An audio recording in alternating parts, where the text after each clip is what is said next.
Mark Brennan joins us from 247 Sports. My friend, Happy New Year to you. Welcome to the show.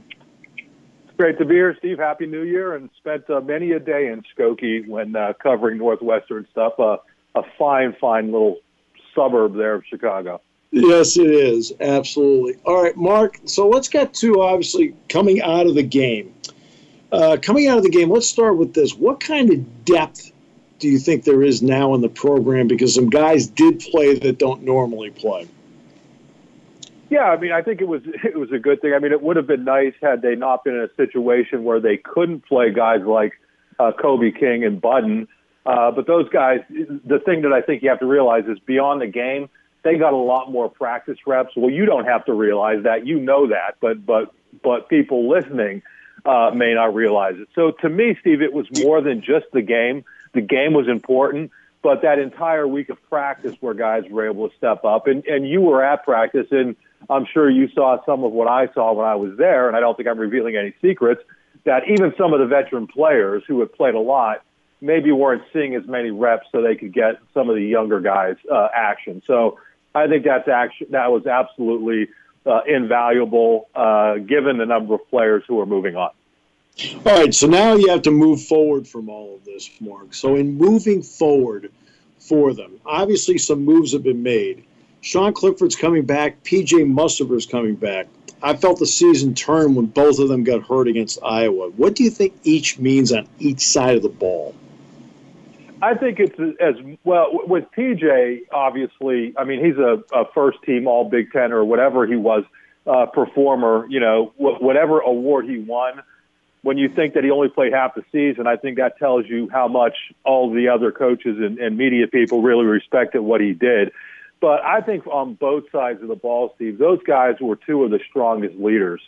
Even though PJ wasn't technically a captain, I don't think, or was he? I'm forgetting about that. But yeah, when people are around the program, you talk about a real vocal, comfortable leader. And I think Sean Clifford's the same thing. People can have their opinions on Sean Clifford as a player. I don't think there's any question but that he's a very good leader and has been a good leader. And for Sean Clifford to be there for the two kids coming in and for Vayu, I think is really important. And again, when you look at P.J. Mustafer on that defensive side of the ball, he continued to be a vocal leader even after he was hurt. He didn't have to go down to that bowl game. He went down to the bowl game and was a leader there as well. So I think that it's as much about that, and that's not to diminish, especially P.J. Mustafer as a player, because I think he's going to be an outstanding NFL player, going to have a really long career if he can stay healthy. But leadership, I think, it may sound overblown, but I don't think it is, especially coming off of the way that this season ended. Yeah, I agree. The leadership cannot be overblown. If you're around it, you understand it, and I think it makes a big difference. Has any move happened over the last 2 weeks that really you didn't expect?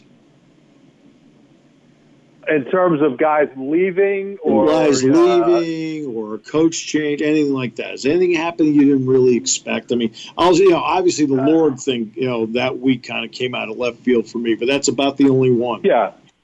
Yeah, what maybe surprised me a little bit is that Rasheed Walker decided to go. I think had he not been injured, I think that was where that was heading. But to me, and with all due respect to Rasheed Walker, I thought he had a disappointing season. I don't think there's any two ways about it. I think he could have benefited from coming back, showing he was completely healthy, because he missed the last 2 games, I think, of the regular season, and then obviously the bowl game, and we saw him on crutches down there. So don't know what was the matter, but obviously it was something significant. And the fact that he showed up, I was thinking, maybe he is going to stay. But I really think he could have benefited from another year. Kind of reset, show what he's all about, because he has the physical tools. There's no question about it. So out of the surprises, that would be the one thing that surprised me. I'm not sure what Tangelo's situation, if he was banged up or what, and the same thing with Ellis Brooks. But I thought both of those guys, had they been healthy, if they were healthy, I think both of them really could have benefited from playing in the bowl game. They're not the kind of guys like Jahan Dotson or Brisker or Ebiketie who have put enough on tape that they weren't going to benefit from playing in the bowl game when it comes to their NFL draft stock. I think the other two guys that I mentioned really would have, and I really think Brandon Smith would have benefited as well. I don't think he had a particularly good year. I thought Ellis Brooks and Jacobs both had better years than he did. Now, he's not a fringe draft guy the way Tangelo and Brooks are. I mean, he's going to get drafted simply based on his athletic ability. But I think the issues that he showed, the inability to wrap up, in key situations, I think he could have put some of that behind him playing a team like Arkansas, who you knew they were going to run the ball a ton. That's a tough SEC opponent. And I think Brandon Smith could have helped himself had he gone out there and played a lot better than he did in some of their key games this year. So those aren't as much surprises as, I kind of scratch my head over those decisions. Listen, I understand that these guys have to make the best decisions for them. And that's why when a guy like Dotson opts out or Brisker or Ebiketie, completely understand it. I mean, the amount of money that's involved, and you see some of the guys getting banged up. But I think those other three guys really could have helped themselves by playing, if healthy. I mean, and again, I'm fairly certain Brandon Smith was healthy. And I think, listen, to me, I think he's looking like a third-round guy. I think if he goes in that game and shows some things, I think that could not make people forget some of the stuff that was on tape. But, hey, maybe they think he used that time between the end of the regular season and the bowl to kind of refocus and readjust and just be a better natural football player. Because what's going to happen is he's going to combine. He'll run a great time. They'll check his body fat, and they'll go, oh, my goodness, they can't believe it's only 4%. There's going to be a lot of things on the measurable part that they're going to love about him, but it's going to be the tape part that, in the end, I thought he was too cautious on contact inside. Yeah, I want to be careful, but I know a bunch of former players, and he drove people crazy who really know the game better than I do. But people who really know the game would watch him and say, this guy is just a tremendous athlete, but he's just not doing the things that they were expecting him to do. And again, I think the other part of it was some of it happening in key spots of games, whether it was Michigan or Michigan State, where plays were there to be made.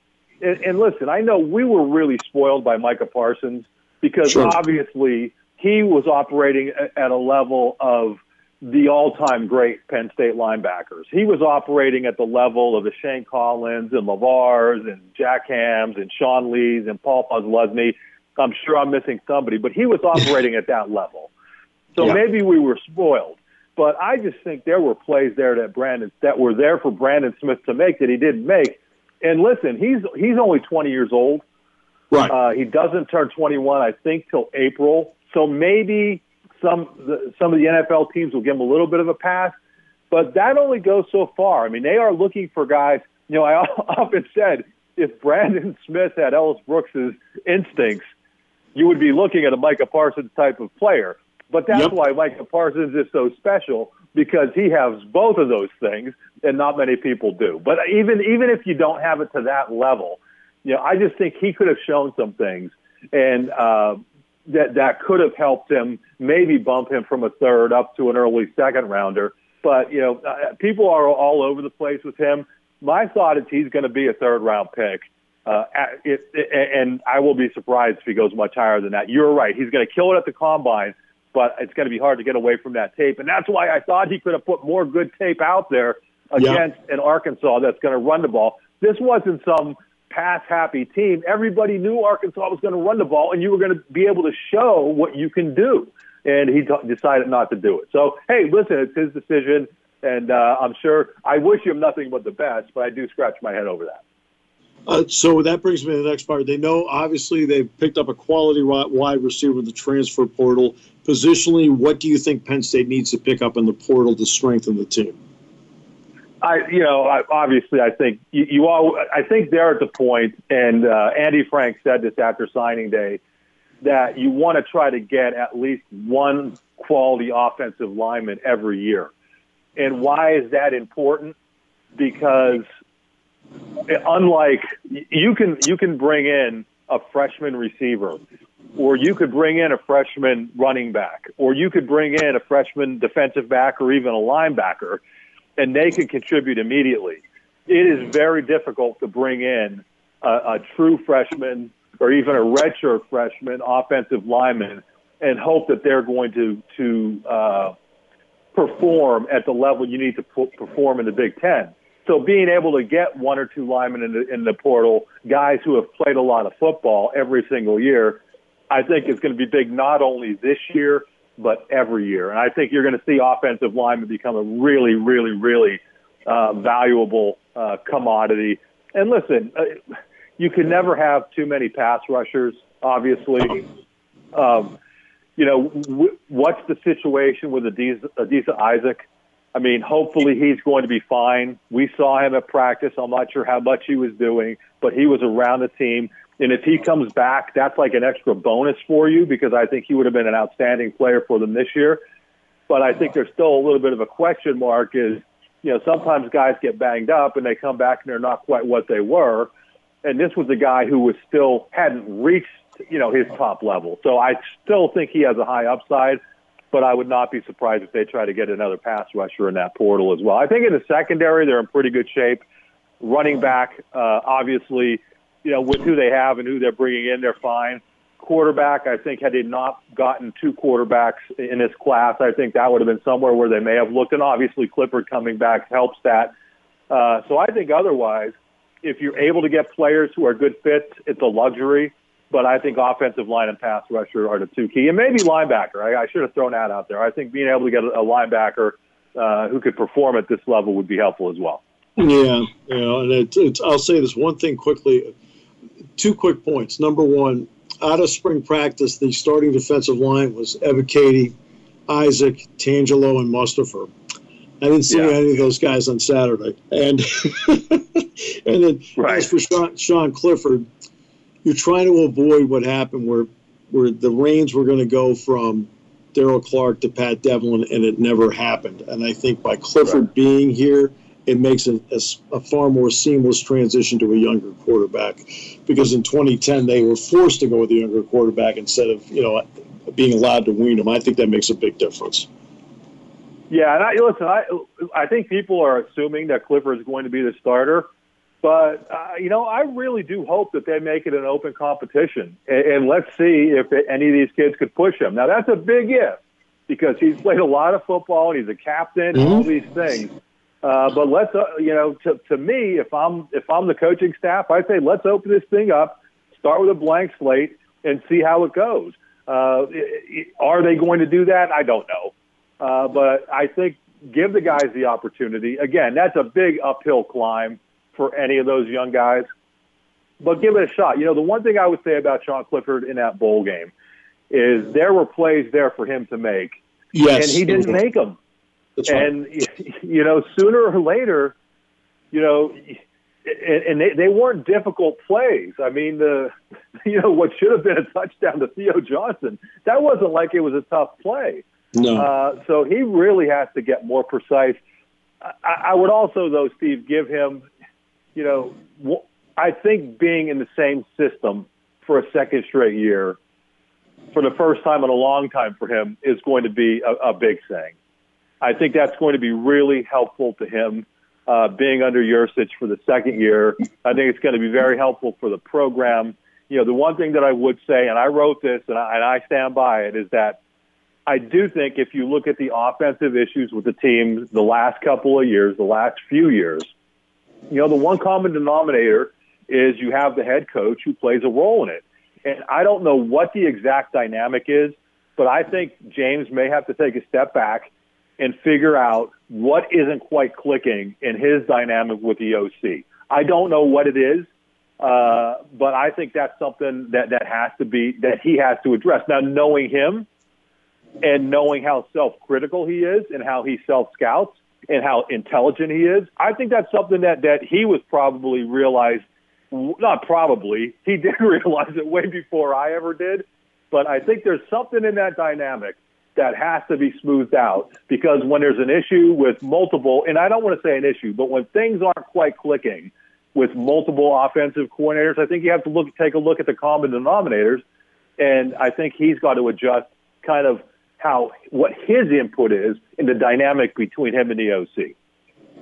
Mark, it's always a pleasure. Thanks so much. Appreciate you. Okay, enjoy Skokie and Evanston. Thanks, Steve.